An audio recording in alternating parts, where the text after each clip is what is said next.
This is breaking news. We are getting to learn that President Museveni's health condition is deteriorating quickly. Information from the hospital in Germany where he is receiving maximum attention from specialized doctors says that last night, the president suffered what is called an autoimmune response complication in his lungs, which has greatly damaged them.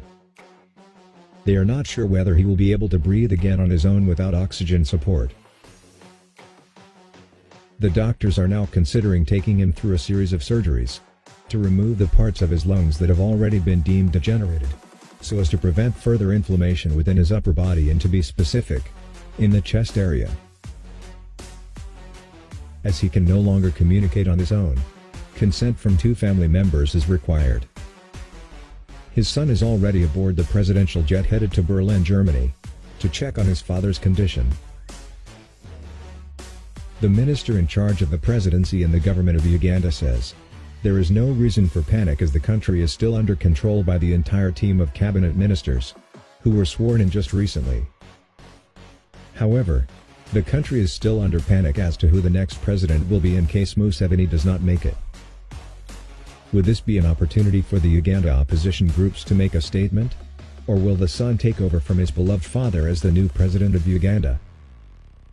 A lot is yet to be known about this. In an interview held early this morning with the new Chief of Defense Forces, CDF, General Murwade, he was hesitant to make a statement about who would become the next president of Uganda, in case his current boss, also the Commander-in-Chief, Yoweri Museveni, did not make it from the ICU. Meanwhile, there is a rumor that a team of old generals in the country, who have been opposed to the so-called Murwade project, that is meant to instill the president's son as the new national leader, are not ready to embrace him as their new president. And that they are ready to return to war as they did in 1980, in case such a hoax of a transition is attempted. Among these old generals is General Tinifuza, also popularly known as Sejusa, retired Colonel Kizza Besigye, General Muziek, General Katumba Wamala, and Mugisha Muntu. We are yet to locate them and get an interview from each one of them, to understand better what their plan for the nation is, post-Museveni. When we do, we shall update you here as always. So please make sure you are subscribed to this channel. Meanwhile, doctors say the chances of surviving multiple surgeries at the age of 70 and above, for a man like Museveni, will be on a 1:9 ratio. Meaning the president needs divine intervention. A miracle has to happen for him to stay alive. If the surgeries are successful though, he will be one among millions to survive this condition in the past 100 years. Museveni's major concern at the moment, he says, is to ensure to keep Ugandans off the streets of Kampala by tightening the lockdown measures, and recruiting more LDUs to man the city.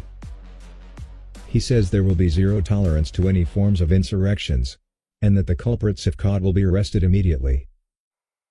He continued to say that the police and Uganda Army, just like the former Minister of Security, General Elitu Moyane said, have a right to shoot and kill Ugandans who attempt to destabilize peace and security in Kampala, just like they did in the previous election violence.